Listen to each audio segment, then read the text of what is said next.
बच्चे बड़े हो गए, उनमें मैच्योरिटी आ गई,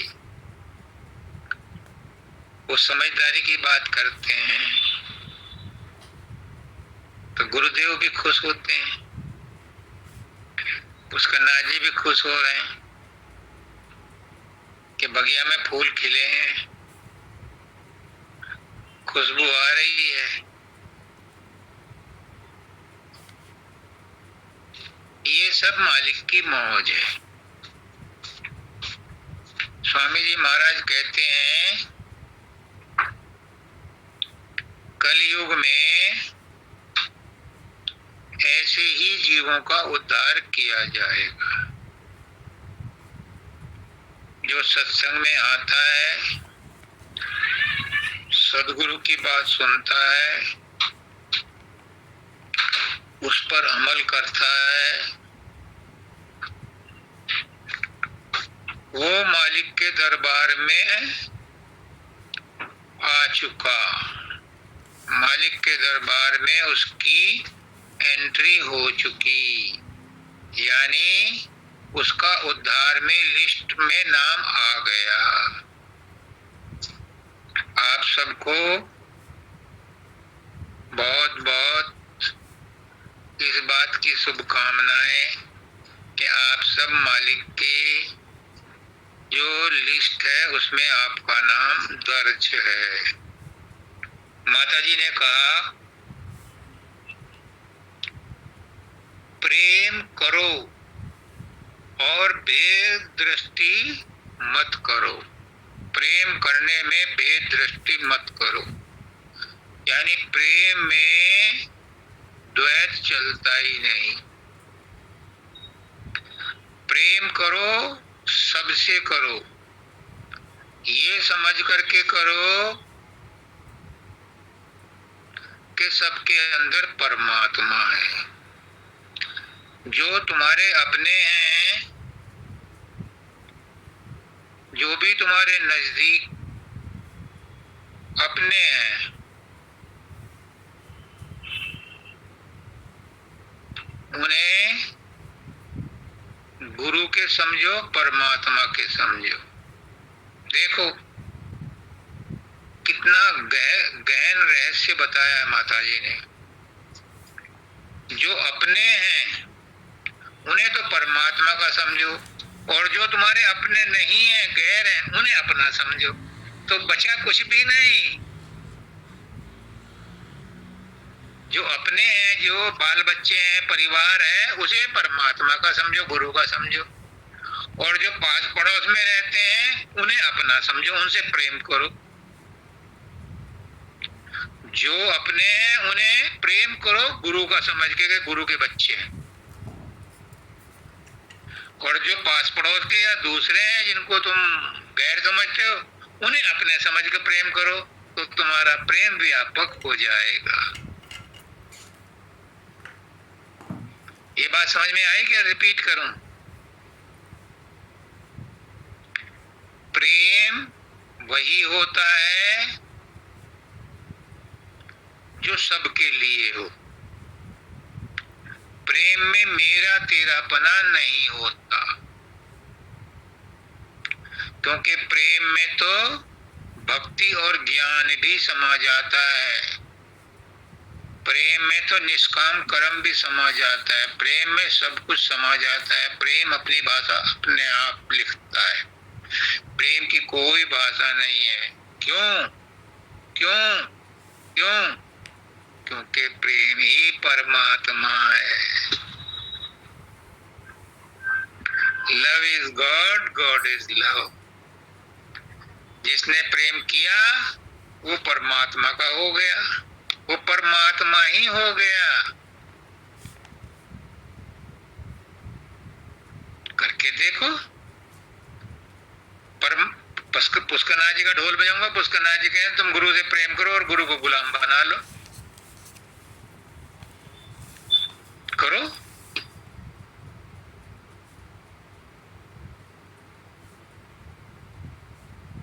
एक भजन है, भगवान कहता है, हम भक्तन के भक्त हमारे। ये क्या है? ये प्रेम का रिश्ता है। जो प्रेम करता है परमात्मा से, परमात्मा उसका हो जाता है। गोपियां कृष्ण से प्रेम करती थी और कृष्ण भी उनसे प्रेम करते थे। गोपियां कहती, लल्ला नाच, हम तुझे छाछ देंगे। क्या वो छाछ के भूखे थे? उनके यहाँ गाय नहीं थी, उनके यहाँ मक्खन नहीं था, लेकिन वो प्रेम के बस में होकर के नाटक करते थे, उनको प्रेम सिखाते थे। और दूसरी बात बताई माता जी ने, भक्ति करो। क्या है भक्ति?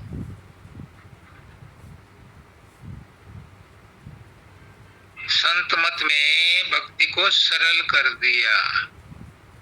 पहले हजारों हजारों साल ध्यान लगाते थे, फिर यज्ञ तपस्या यज्ञ हवन करते थे त्रेता में, द्वापर में मूर्ति पूजा करते थे, और कलयुग में क्या कर दिया? सिर्फ परमात्मा का नाम याद करो, जो गुरु ने नाम दिया है उसे याद करो, बस यही भक्ति है।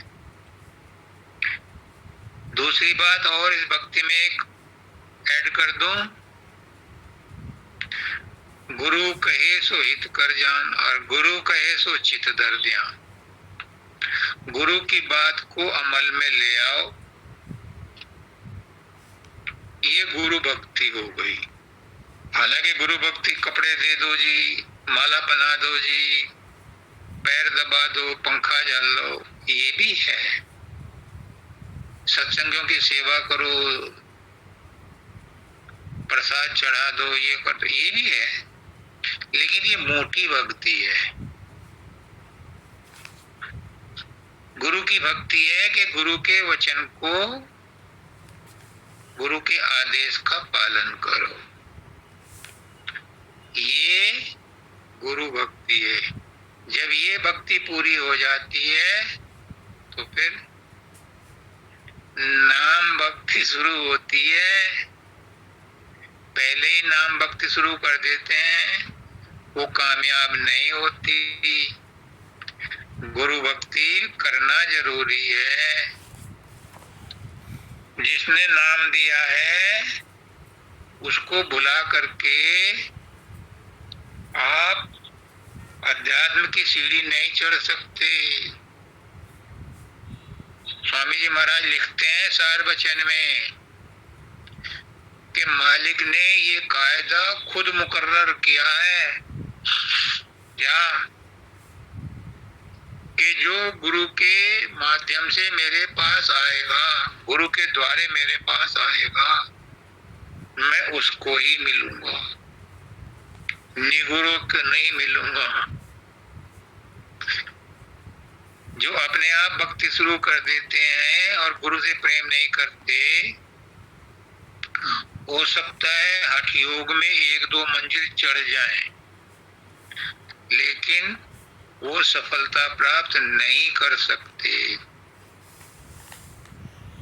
महात्मा बुद्ध का उदाहरण सामने है। उनके पास गुरु नहीं था, उन्होंने 12 वर्ष तक तपस्या की, उन्हें कुछ प्राप्त नहीं हुआ, कठोर तपस्या की,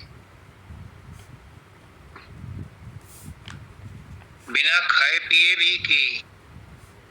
आजकल भी जो मॉन्क हैं, मोनेस्ट्री में रहते हैं, वो भी जब तप यम नियम बहुत करते हैं, भूखे भी रहते हैं, साधन करते हैं, तपस्या करते हैं, लेकिन जब तक उन्हें गुरु नहीं मिला,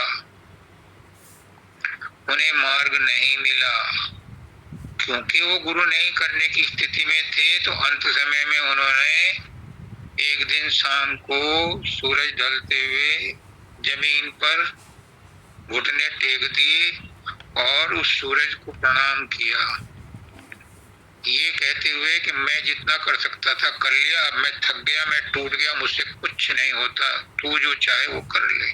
तो वो क्या था? वो समर्पण था किसके प्रति? उस गुरु के प्रति। उस गुरु क्या है? गुरु मनुष्य नहीं है, गुरु परमात्मा है। गुरु ज्ञान तो है, लेकिन परमात्मा ही गुरु का चोला धारण करके आता है। तो उस महात्मा बुद्ध ने जिनको भी प्रणाम किया, वो अंतर में उनको गुरु ही मान करके किया।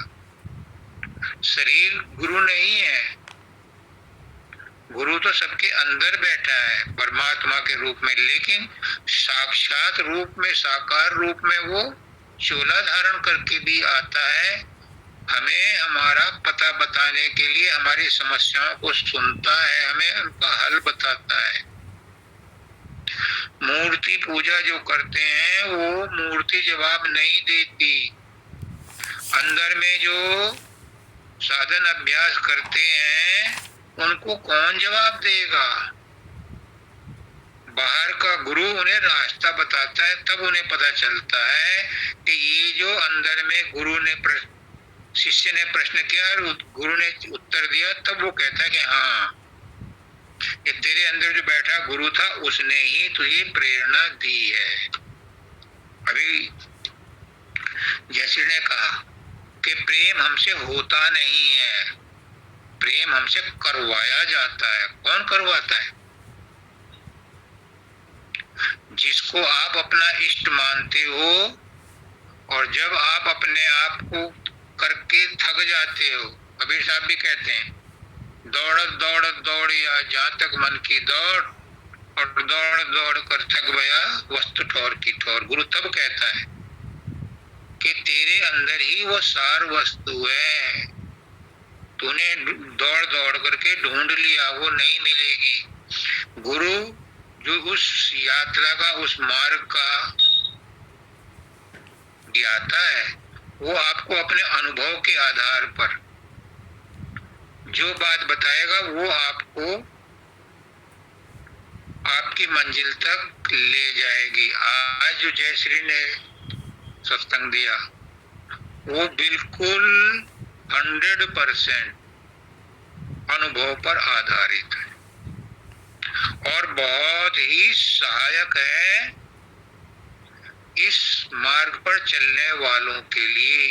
अगर किसी ने ना सुना हो, अब मेरे पास रिकॉर्ड है नहीं वो, लेकिन ऐसे सत्संग रिकॉर्ड कर लिया करो, क्योंकि ये मार्वलस हैं, यूनिक हैं।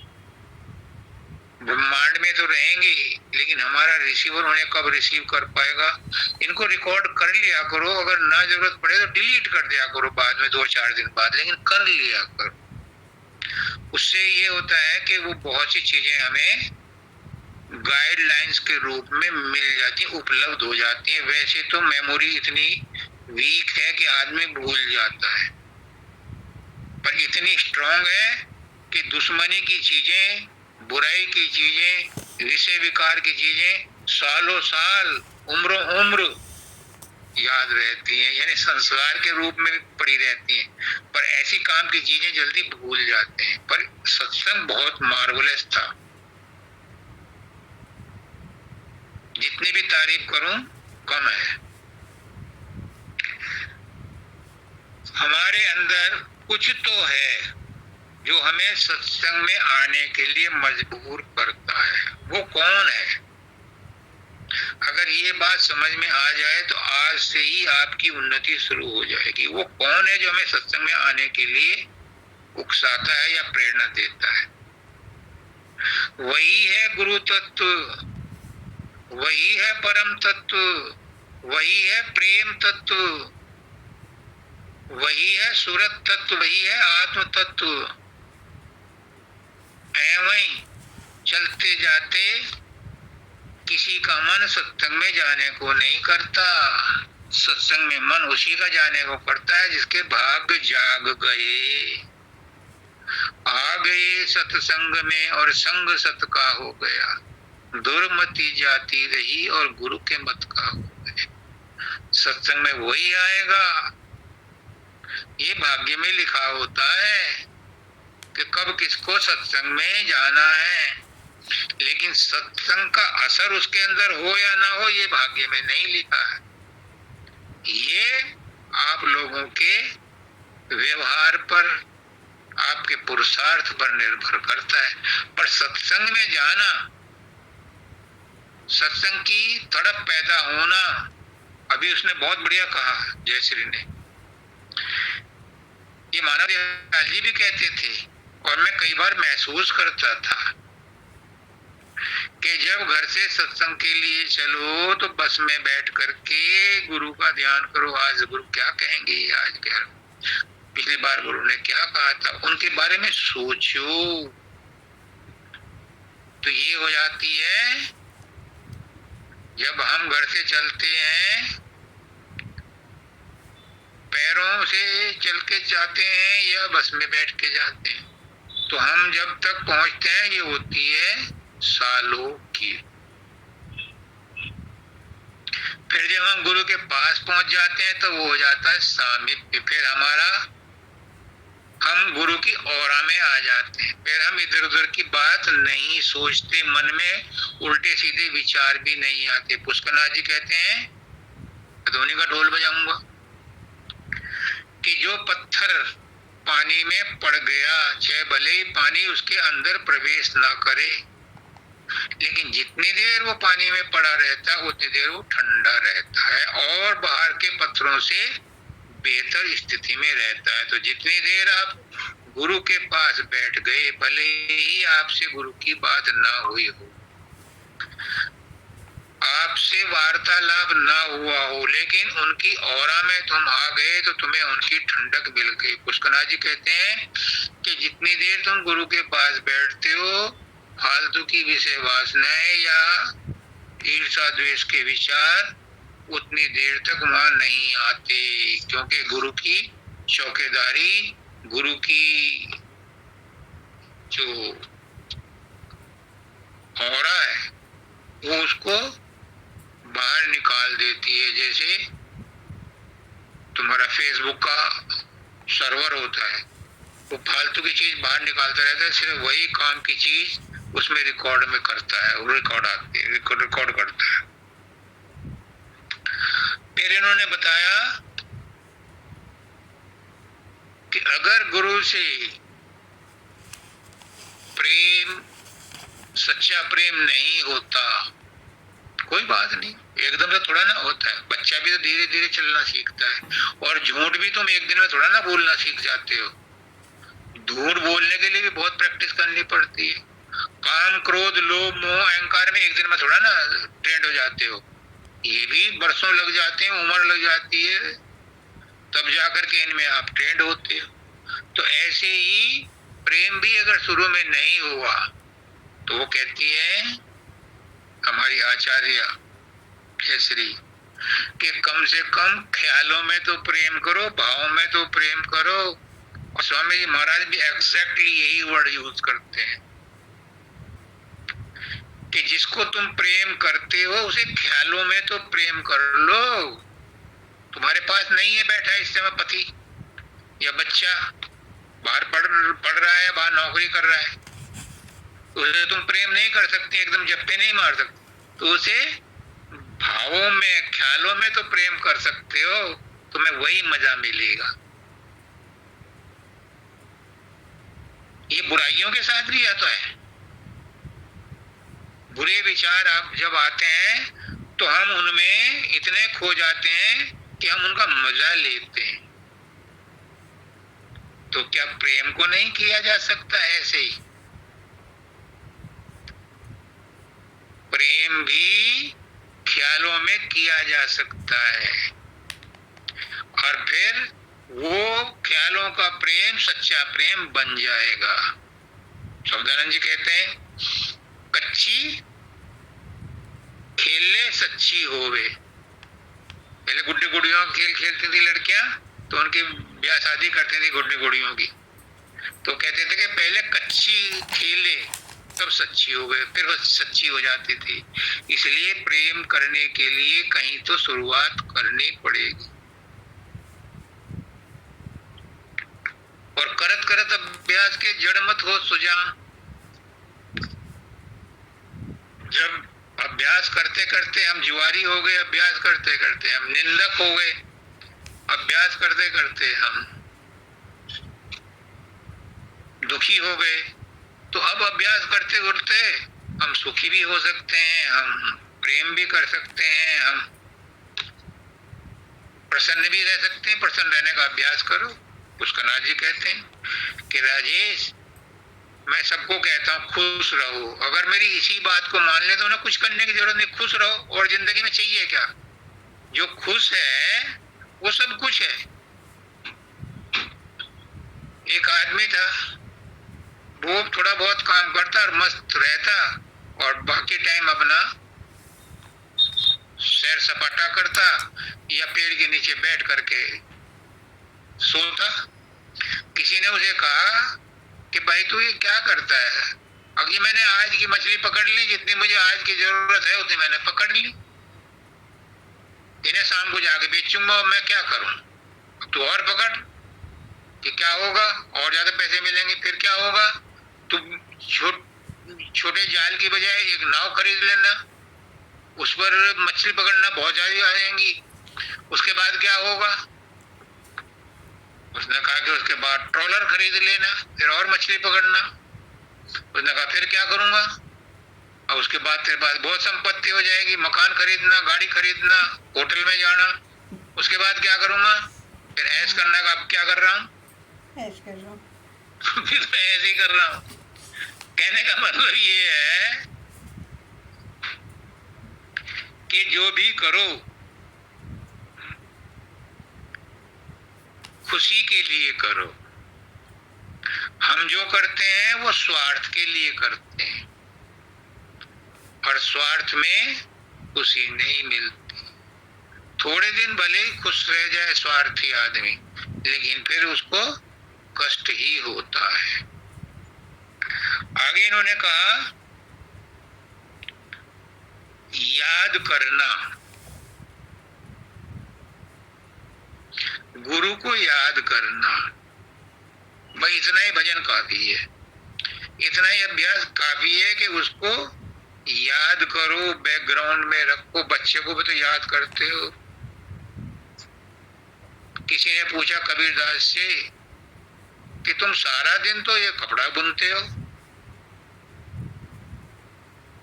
भगवान को कब याद करते हो और कैसे याद करते हो? वो बाहर निकले, औरतें आ रही थी, उनके सिर पर पानी के भरे घड़े थे,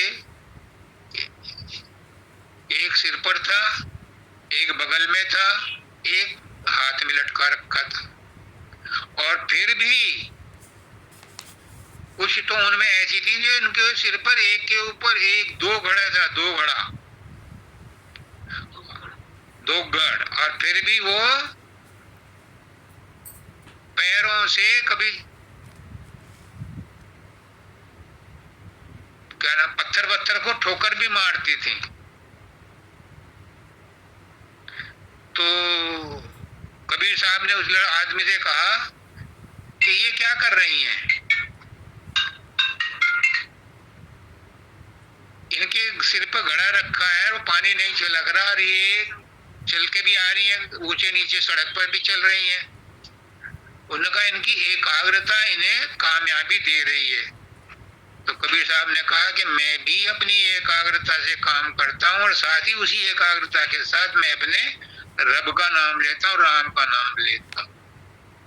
तो परमात्मा को याद करने के लिए कोई समय निश्चित नहीं है।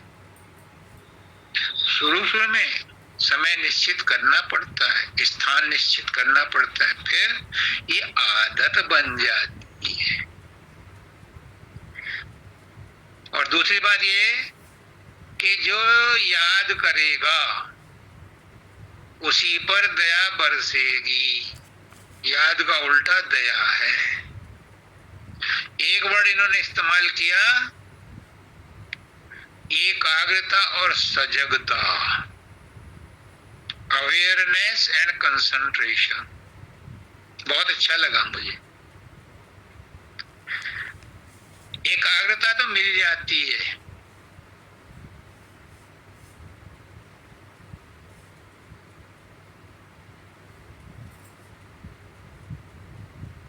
बच्चा टीवी देख रहा है, एकाग्र है, तुम उसके बच्चे के मुंह में रोटी डाल दो, वो खा लेगा, उसे पता नहीं। और आजकल तो मम्मी ज्यादातर यही करती है, उसके हाथ में मोबाइल देती है छोटे बच्चे के, वो मोबाइल में लगा होता है, उसको रोटी खिलाती रहती। तो एकाग्रता तो है उसकी, लेकिन सजगता नहीं है। वो खाना उसको उतना लाभ नहीं पहुंचाते, क्योंकि खाने के प्रति वो सजग ही नहीं है।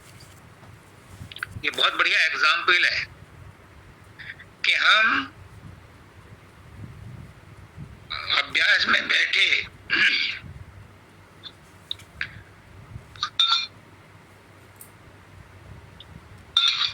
शरीर तो हमारा स्थिर हो गया, मन भी मैकेनिकली रिपीट कर रहा है नाम को, लेकिन सजगता नहीं है, तो उसका बेनिफिट उतना नहीं मिलेगा।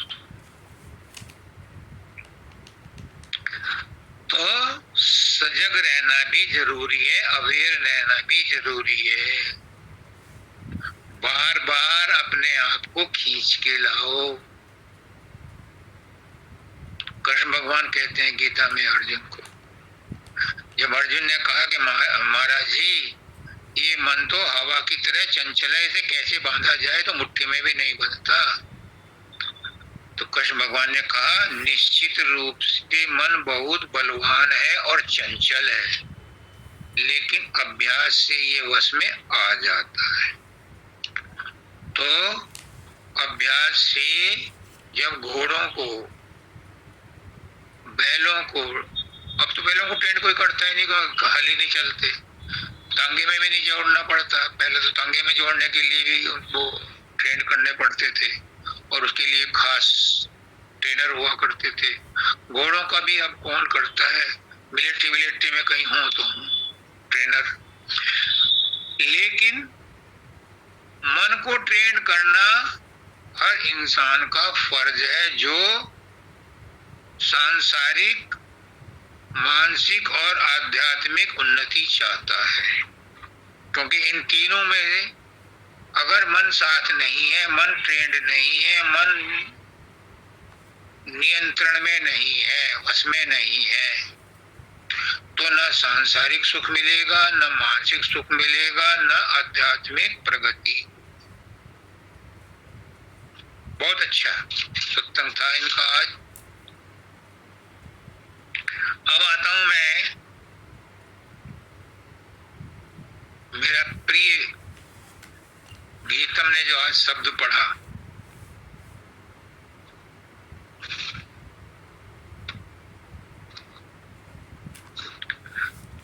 इसमें कहा उसने, आस अब किसकी करूं जब दास तेरा हो। क्या बात, जब तेरा दास हो गया, जब सैया भये कोतवाल, तो फिर डर काहेगा। किसी की अगर बड़े हाकिम से जान पहचान हो, तो वो मोहल्ले पड़ोस में किसी को नहीं गिनता, और जिसकी शहंशाहों के शहंशाह, मालिक कुल से मुलाकात हो, उसके साथ आना जाना हो, तो फिर किसकी आस करेगा। जब हमने नदी का पानी पी लिया, तो फिर तालाब का पानी पीने की क्या जरूरत है। जब हम समुद्र के किनारे पहुंच गए, तो फिर नदियों का जल में नहाने की क्या जरूरत है, फिर समुद्र में ही नहाओ ना। क्योंकि समुद्र का जल ही तो नदियों में आ रहा है, नदियों का जल ही तो समुद्र में आ रहा है। जिसको बड़ा मकान मिल जाता है, वो झोपड़ी में क्यों रहे। जिसको परमात्मा मिल जाए, वो देवी देवताओं की पूजा क्यों करे। तो आस अब किसकी करूं जब दास तेरा हो गया। तू तो परम पिता परमेश्वर है। सदगुरु कोई मान ले तो स्वामी जी महाराज कहते हैं सदगुरु परमात्मा ही है। परम रब मेरा सदगुरु बन के आया। बहुत बढ़िया भजन है। जब हम फरीदाबाद जाते थे तो वहां औरतें इस काम को इस भजन को बहुत गाती थी। रब मेरा सदगुरु बन के आया। परमात्मा स्वयं आता है मनुष्य रूप में अपने जीवों को चिताने के लिए, अपने जीवों को वापस निज देश ले जाने के लिए। एक बार पहले भी मैंने कई बार बताया, रूस का बादशाह था पीटर। जब उसने देखा कि उससे पहले वाले बादशाह के टेन्योर में, समय में कुछ रूसी पड़ोसी देशों में चले गए, तो उसने अपने आप को मजदूर के रूप में पड़ोसी देश में गया और वहां मजदूरी करने लगा। और जो रूसी लोग थे उनके साथ दोस्ती करके कई साल तक वहां रहा, मजदूर के रूप में ही रहा। फिर उसने कहा 3-4 साल बाद कि मैं भाई अपने देश रूस वापस जा रहा हूं, तुम मेरे कोई चलना चाहे तो चले। वहां का बादशाह मेरा दोस्त है, मैं तुम्हें सबको माफी दिलवा दूंगा, जिसके जो गुनाह है उनको मुक्त करा दूंगा। तो दो चार थे वो उसके साथ हो लिए, बाकी लोग नहीं गए। किसी को विश्वास ही नहीं हुआ कि ये कहाँ टटकोजिया आदमी हमारा कहाँ बादशाह से वो करवाएगा। बादशाह तो बड़ा क्रूर है, उसे ये भी नहीं पता था बादशाह बदल गया। खैर वो जो 2-4 आदमी उसके साथ आए, जैसे ही वो बंदरगाह पे उतरे तो उनका बड़ा स्वागत हुआ, क्योंकि उनके साथ तो बादशाह था। वो बंदरगाह के आदमी तो जानते थे। उन्होंने उन लोगों से कहा भाई आज तुम धर्मशाला में ठहर जाओ, सुबह को जब दरबार लगेगा तो तुम्हें पेश किया जाएगा, तब तुम्हें माफी दिलवा दूंगा। अब उन्होंने साहब वो ठहरा दिया उन्हें गेस्ट हाउस में। अगले दिन जब वो दरबार लगा तो क्या देखते हैं कि वही मजदूर बादशाह के सिंहासन पर बैठा है और सबको उसने खुद ही माफ कर दिया। अब वो बड़े पछता रहे कि यार वो बेवकूफ थे जो हमारे साथ नहीं आए, हमें पहले पता होता तो हम इसकी वही खातिर तबादी अच्छी करते कि ये बादशाह है। इंदुमती ने भी यही कहा था कबीर साहब से कि हुजूर अगर आप मुझे पहले बताते कि आप ही सत्य पुरुष हो तो मैं पहले आपकी सेवा कर लेती, तब तो आपने बताया नहीं। तो कबीरदास जी बोले कि तब तुझे विश्वास भी कहाँ होता, अब तुझे विश्वास हो गया कि मैं ही हूं तो अब मेरी अब कर ले सेवा। तो उनको उन्होंने माफीनामा दे दिया और वो नॉर्मल जिंदगी जीने लगे। सतगुरु एग्जैक्टली यही काम करता है कि वो हम जैसा ही बन के आता है, हमारे जैसा ही रहता है, हमारे जैसा ही टूर प्रोग्राम बनाता है, लोगों से मिलता है, समस्याएं सुनता है और उनको समाधान बताता है। वो कभी नहीं कहता कि मैं सत्पुरुष हूँ, वो कभी नहीं कहता मैं ज्ञानी हूँ, वो कभी नहीं कहता कि मैं गुरु हूँ। कभी कभी ताव में आके कह जाता है, लेकिन हमेशा कहता है कि मैं तो सेवक हूँ।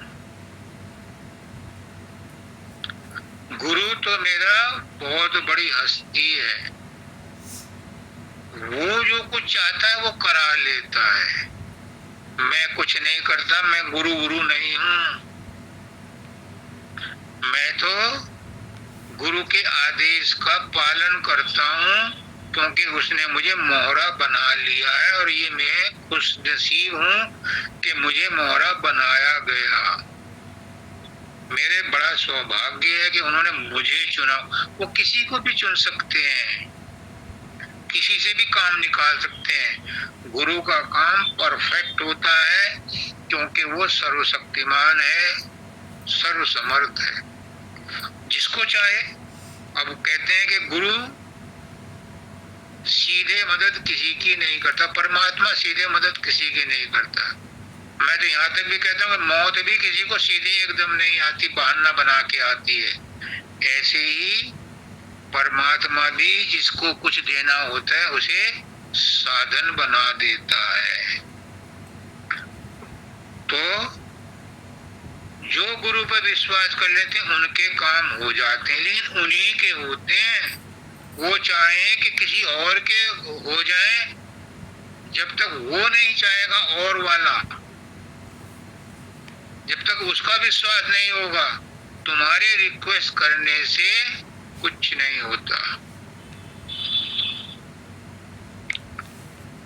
नाम भव सिंधु से तरने का बेड़ा हो गया। नाम क्या है और ये भव सिंधु क्या है और ये बेड़ा क्या है?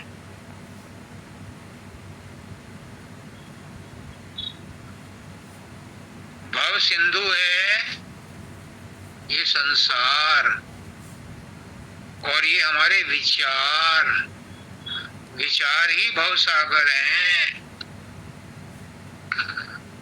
गुरु तुम्हें भव सागर से पार करता है। कौन से भव सागर से? गलतफहमी में मत रहना। गुरु खुद तैरना नहीं जानता, तुम्हें समुद्र में कैसे तारेगा? लेकिन समझो बात को अच्छी तरह से। वो भव सागर कौन सा है? भव का सागर, विचारों का सागर, तुम्हारे विचारों से तारता है। क्योंकि विचार आते हैं मन में और वो मन के विचार ही बदलता है, कुछ नहीं करता। पुष्करनाथ जी कहते हैं गुरु कुछ नहीं करता, सिर्फ तुम्हारी सोच बदल देता है। जिसकी सोच बदल गई उसका भाग्य बदल गया, उसके कर्म बदल गए, उसका भवसागर तर गया। जिस चीज को सोच करके पहले तुम दुखी होते थे, जिस बात को सोच करके तुम रात में नींद नहीं आती थी, अब गुरु ने तुम्हें सच्ची बात बता दी कि कोई किसी का सगा रिश्तेदार यहाँ इस संसार में नहीं है। सब लेन देन के ऋणबंधी संबंध हैं। पिछले जन्मों में जिसका हमने कर्जा लिया था, वो कर्जा चुकाने के लिए हम इस संसार में विभिन्न संबंध बना करके यहाँ आए हुए हैं। इसलिए ये मत समझो कि तुमने किसी का भला करना है या बुरा करना है, कुछ नहीं करना। जो संबंध बने हैं ये प्रारब्ध से बने हैं, प्राकृतिक हैं। इनमें ना तुम घटा सकते हो ना बढ़ा सकते हो। परिस्थितियां नहीं बदली जा सकती, ये निश्चित हो चुकी हैं पहले से। पुष्करनाथ जी कहते हैं कि इन परिस्थितियों में तुम खुश रह सकते हो, ये तुम्हारे हाथ में है। कुछ भी हो जाए, लेट गो, जाने दो यार। हर बात को ये सोच के टाल जाओ कि ऐसा तो होता ही रहता है। किसके साथ नहीं हुआ? महात्मा बुद्ध के पास एक औरत आई, उसका जवान लड़का मर गया। वो उनके सामने रोने लगी, गिड़गिड़ाने लगी कि मेरे लड़के को जिंदा कर दो, तुम भगवान हो। उसने कहा बुढ़िया माता जी, पहली बात तो मैं भगवान नहीं, और अगर तुम मानती हो तो भी मैं मरे को जिंदा नहीं कर सकता, अगर नहीं तुम सब कुछ कर सकते हो। तो उसने कहा अच्छा मैं एक काम करो, तुम किसी घर से सरसों के दाने ले आओ, मैं इसके ऊपर छिड़क करके उसे जिंदा कर दूंगा, लेकिन उस घर से लाना जिस घर में किसी की मौत ना हुई हो।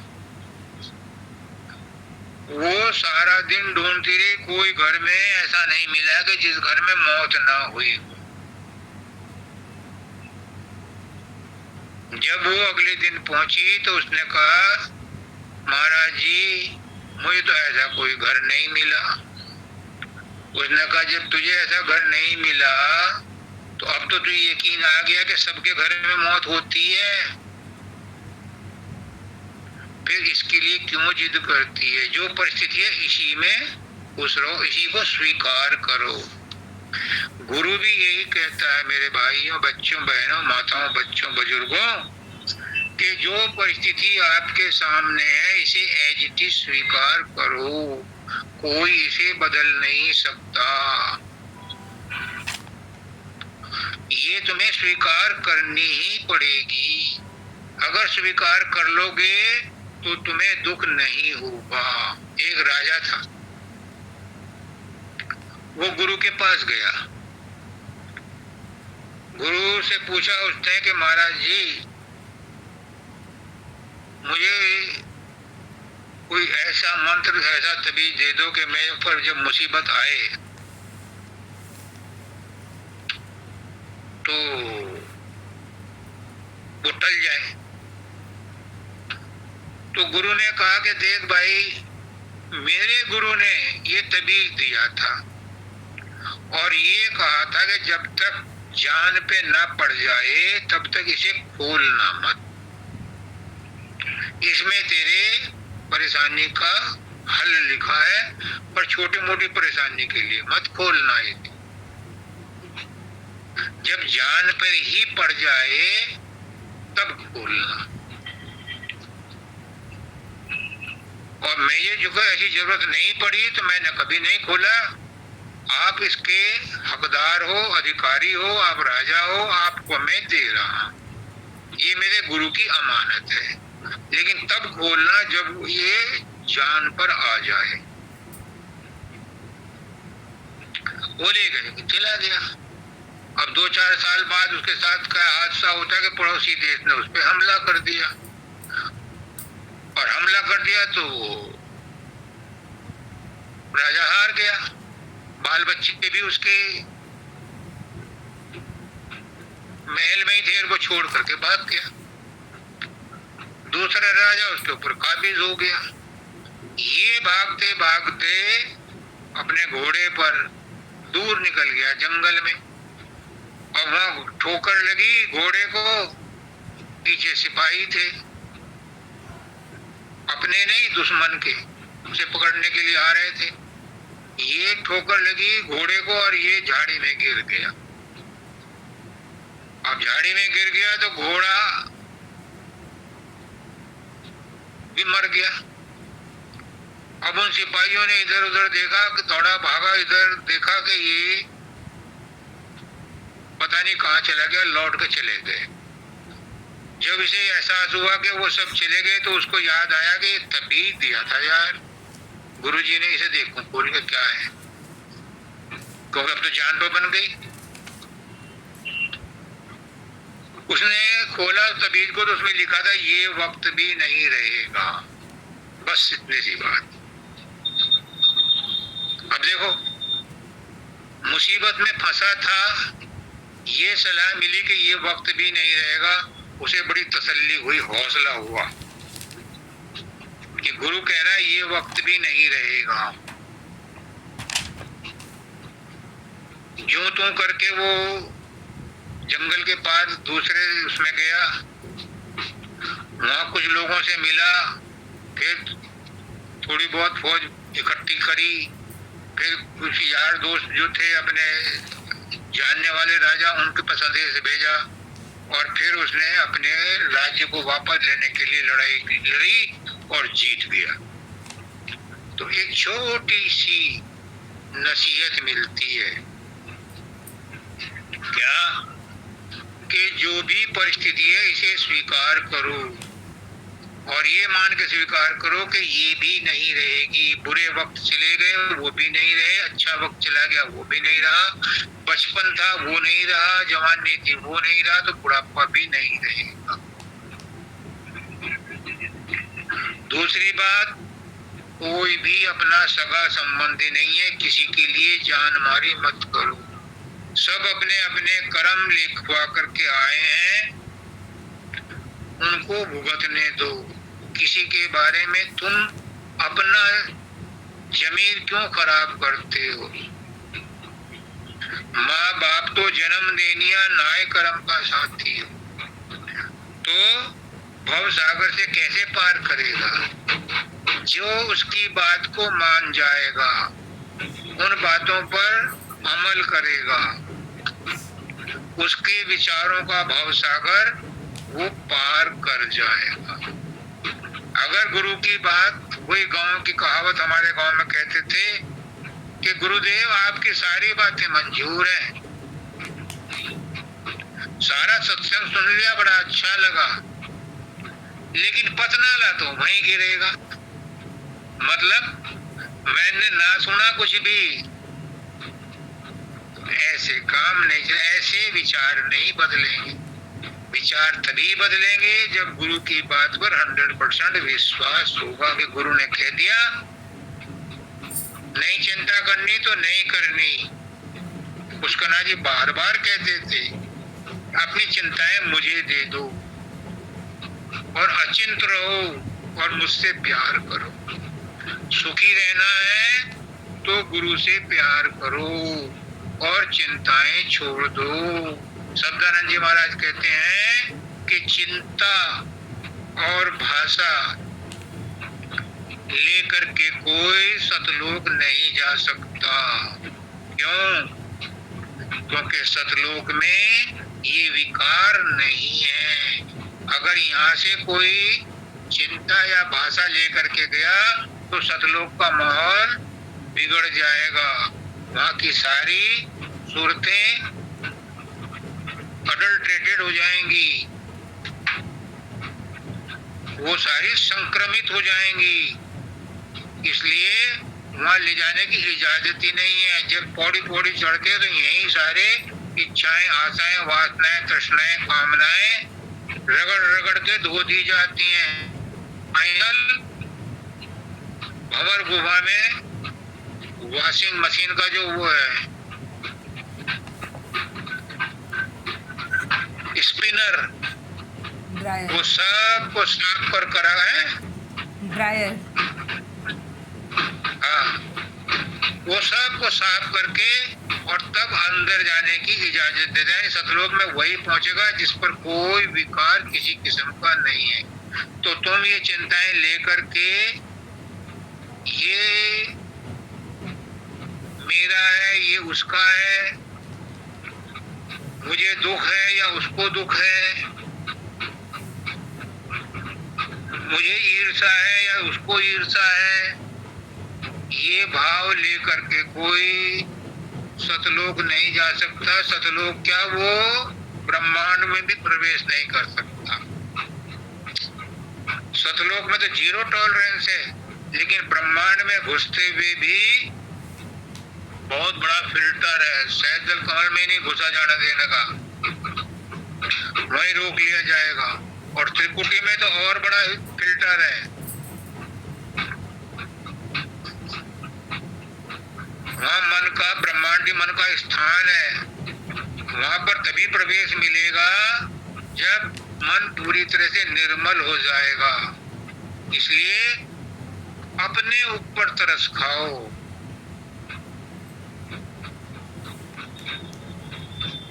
दूसरों की भलाई के लिए उस परमात्मा पे छोड़ दो।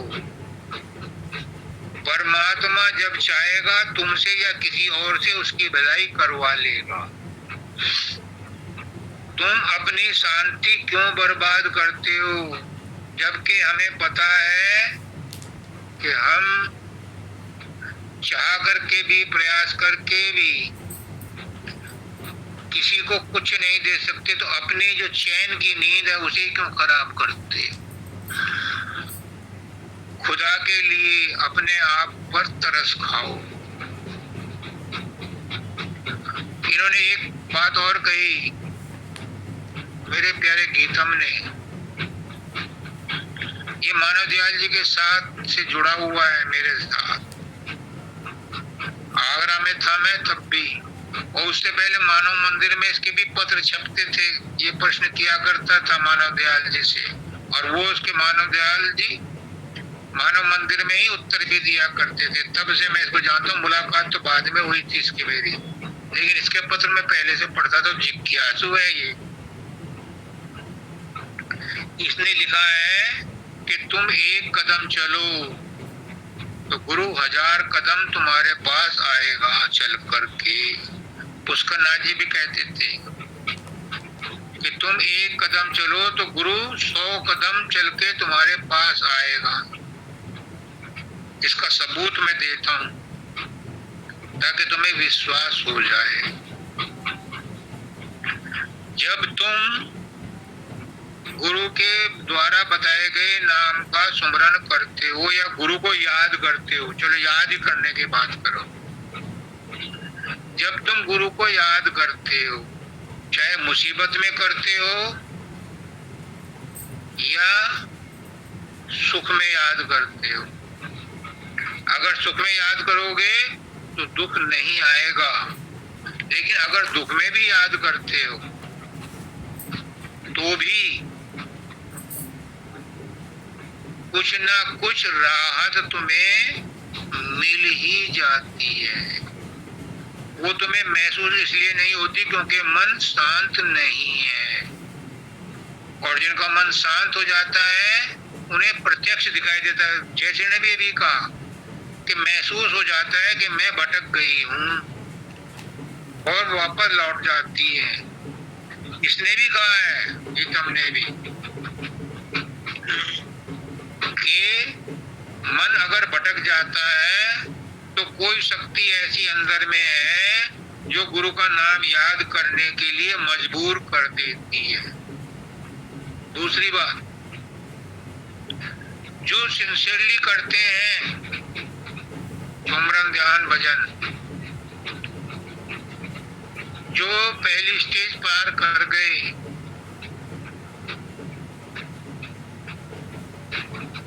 उनके लिए बता रहा हूं कि जैसे ही वो तीसरे दिल पर एकाग्रता प्राप्त करते हैं और सहदल में घुसते हैं, सहदल कमल में, तो वहां एक विचित्र चीज, विचित्र डेवलपमेंट होता है। क्या? शब्द की आवाज आनी शुरू हो जाती, धुन आनी शुरू हो जाती है। प्रकाश की भी हल्की हल्की झलकियां लगने लगती हैं, दिखाई देने लगती हैं। ये क्या है?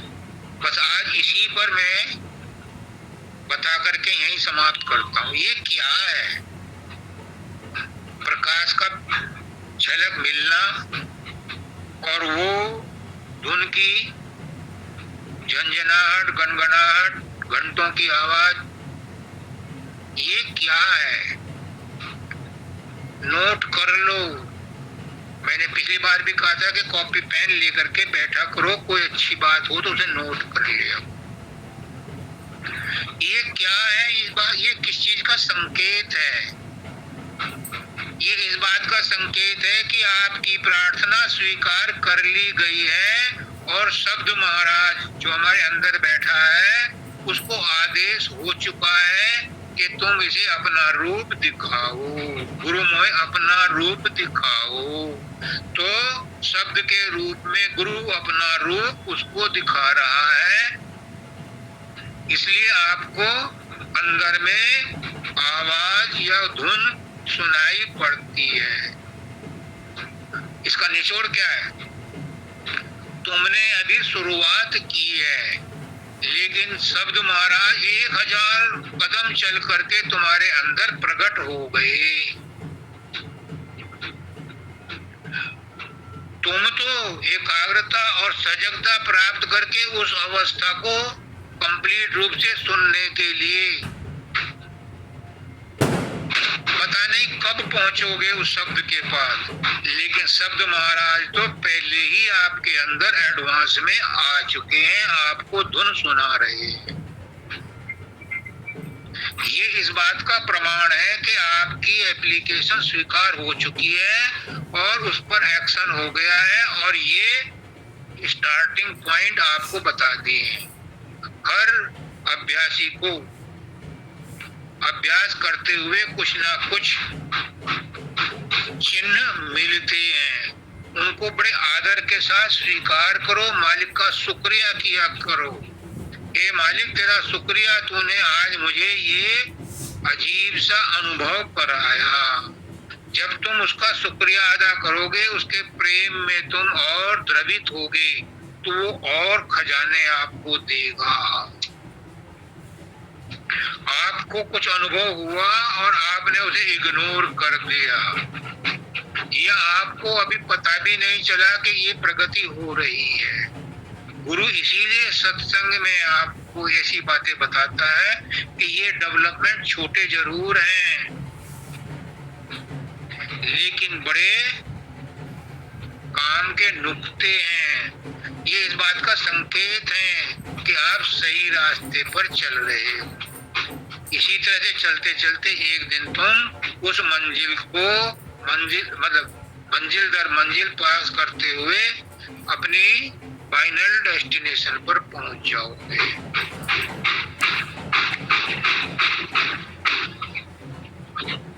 बस एक इसी में कंक्लूजन